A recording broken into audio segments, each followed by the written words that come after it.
Hello Mark, I'm May Chih-Yu from Junior. My student number is 45. Today I'm going to read an article called 3 Lessons on Success from an Arab Businesswoman by Leila Hoteit. Mom, who are these people? It was an innocent question from my young daughter Leila around the time when she was 3. We were walking alone with my husband in one of the Abu Dhabi's big fancy mall. Leila was peering at a huge poster standing tall in the middle of the mall. It featured the three rulers of the United Arab Emirates. As she talked in my side, I bent down and explained that these were the rulers of the UAE who had worked hard to develop their nation and preserve its unity. She asked, Mom, why is it that here we live and back in Lebanon, where Grandma and Grandpa live, we never see the pictures of powerful women on the walls? Is it because women are not important? This is probably the hardest question I've had to answer in my years as a parent and in my 16 plus years of professional life for that matter. I had grown up in my hometown in Lebanon, the younger of the 2 daughters to a very hard-working pilot and director of operations for the Lebanese Airlines, and a super supportive stay-at-home mom and grandma. My father had encouraged my sister and I to pursue our education even though our culture emphasized at the time that it was sons and not daughters who should be professionally motivated. I was one of very few girls from my generation who left home at 18 to study abroad. My father didn't have a son, and so I, in a sense, became his. Fast forward a couple of decades, and I hope I didn't do too badly in making my father proud of his would-be son. As I got my bachelor's and PhD in electrical engineering, did R&D in the UK, then consulting in the Middle East. I have always been in a male-dominated environment. Truth to be told, I have never found a role model I could truly identify with. My mother's generation wasn't into professional leadership. There were some encouraging men along the way, but none knew the demands and pressures I was facing. Pressures that got particularly acute when I had my own 2 beautiful children. And although Western women love to give us poor, oppressed Arab women advice, they live different lives with different constraints. So Arab women of my generation have had to become our own role models. We have had to juggle more than Arab men, and we have had to face more cultural rigidity than Western women. As a result, I would like to think that we poor, oppressed women actually have some useful, certainly hard-earned lessons to share. Lessons that might turn out useful for anyone wishing to thrive in the modern world. Here are 3 of mine. Convert theirs into your fuel, laughter, applause. There is the word that everybody is touting as a key to success, resilience. Well, what exactly is resilience and how do you develop it? I believe resilience is simply the ability to transform shit into fuel.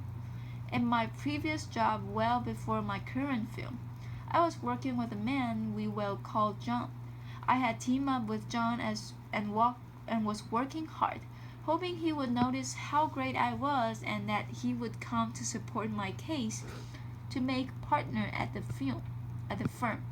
I was in addition to delivering on my consulting project, writing passionately on the topic of women economic empowerment. One day, I got to present my research to a room full of MBA students. John was part of the audience listening for the first time to the details of my study. As I proceed with my presentation, I could see John in corner of my eye. He had turned a dark shade of pink and he had slid under his chair in apparent shame. I finished my presentation to an applauding audience, and we rushed out and jumped into the car. There he exploded. What you did up there was unacceptable. You are a consultant, not an activist. I said, John, I don't understand. I presented to a couple of gender parity indices and some conclusions about the Arab world. Yes, we do happen to be today at the bottom of the index. But what is it that I said or presented that was not factual? To which he replied, the whole premise of your study is wrong. What you are doing is dangerous and will break the social fabric of our society. He paused and added, when women have children, their place is in the home.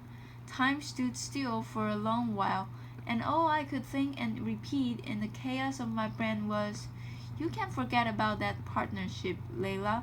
It's just never going to happen. It took me a couple of days to fully absorb this incident and its implications. But once I did, I reached three conclusions. One, that these were his issues, his complexes. There may be many like him in our society, but I would never let their issues become mine. Two, that I needed another sponsor, and fast. Laughter. I got one, by the way, and boy, was he great. And three, that I would get to show John that what women with children can do. I applied this lesson equally well to my personal life. As I have progressed in my career, I have received many words of encouragement, but I have also often been met by women, men, and couples who have clearly had an issue with my husband and I having chosen the path of a dual career couple. So you get this well-meaning couple who tells you straight out at a family gathering or at a friend's gathering that, come on, you must know you are not a great mom, given how much you are investing in your career, right? I would lie if I said these words didn't hurt. My children are the most precious things to me, and the thought that I could be failing them in anywhere is intolerable. But just like I did with John, I quickly reminded myself that these were their issues, their complexes. So instead of replying, I gave back one of my largest smiles as I saw, in flashing light, the following sign in my mind's eye. Be happy, it drives people crazy. Applause. You see, as a young woman in these situations, you have two options. You can either decide to internalize these negative messages that are being thrown at you, to let them make you feel like failure, like success is way too hard to ever achieve. Or you can choose to see that others' negativity is their own issue, and instead transform it into your own personal fuel.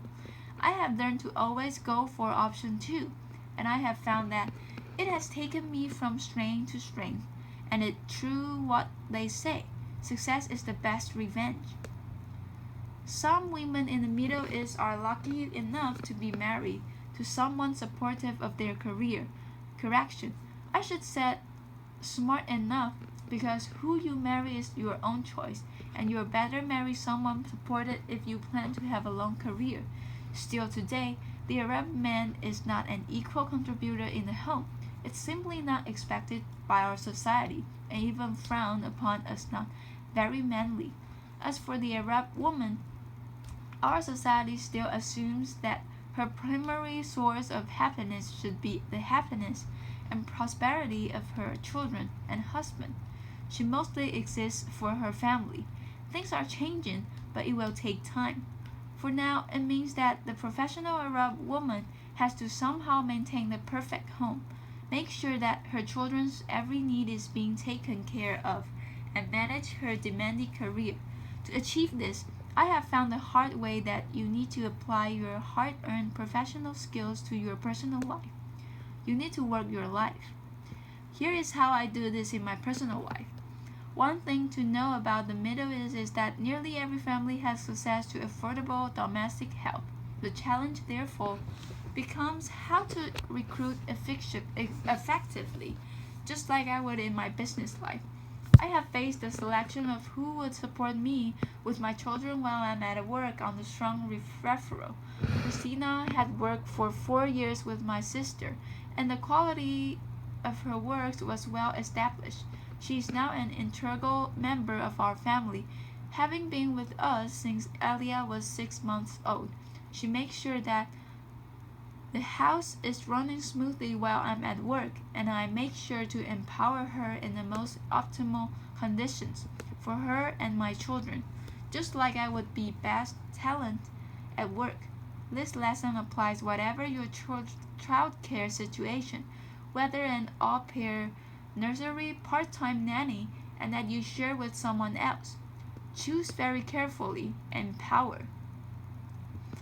If you look at my calendar, you will see every working day 1.5 hours from 7 p.m. to 8:30 p.m. UAE time block and call family time. This is sacred time. I have done this ever since Elia was a baby. I do everything in my power to protect this time so that I can be home and then to spend quality time with my children, asking them about their day, checking up on homework, reading them a bedtime story, and giving them lots of kisses and cuddles. If I'm traveling, in whatever the time zone, I use Skype to connect with my children even if I'm miles away. Our son Burhan is 5 years old and he's learning to read and to do basic maths.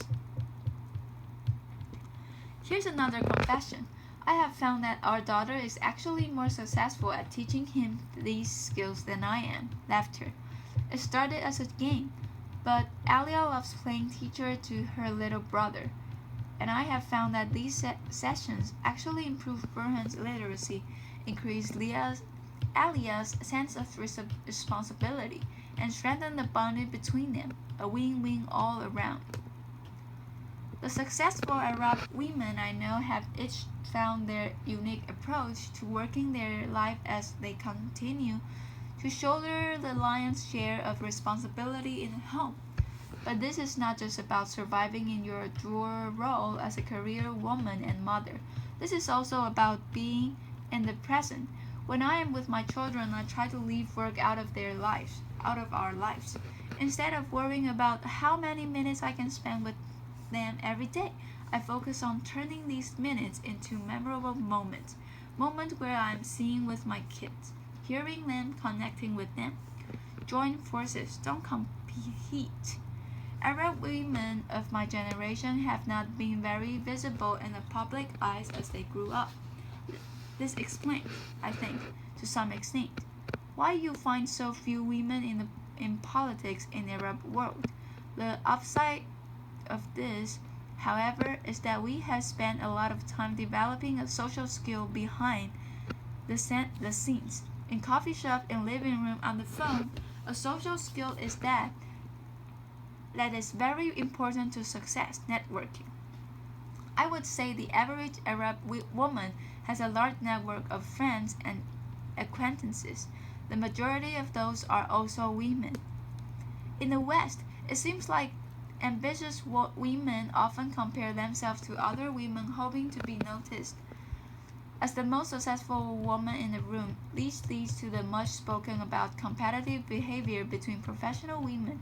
If there's only room for one woman at the top, then you can make room for others, much less lift them up. Arab women, generally speaking, have not fallen for this psychological trap. Faced with a patriarchal society, they have found that by helping each other out, all benefit.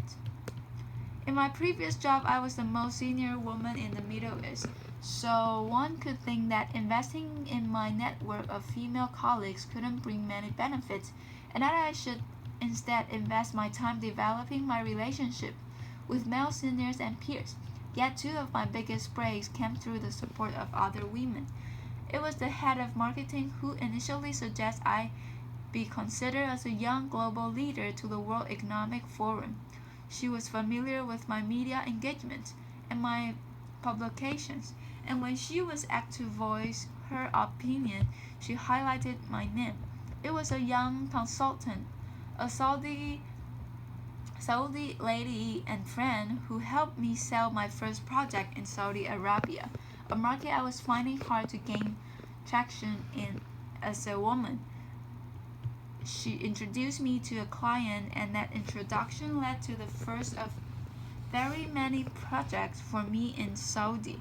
Today I have two senior women on my team, and I see making them successful as the key to my own success. Women continue to advance in the world, not fast enough, but we are moving. The Arab world too is making progress, despite many recent setbacks. Just this year, the UAE appointed 5 new female ministers to its cabinet, for a total of 8 female ministers.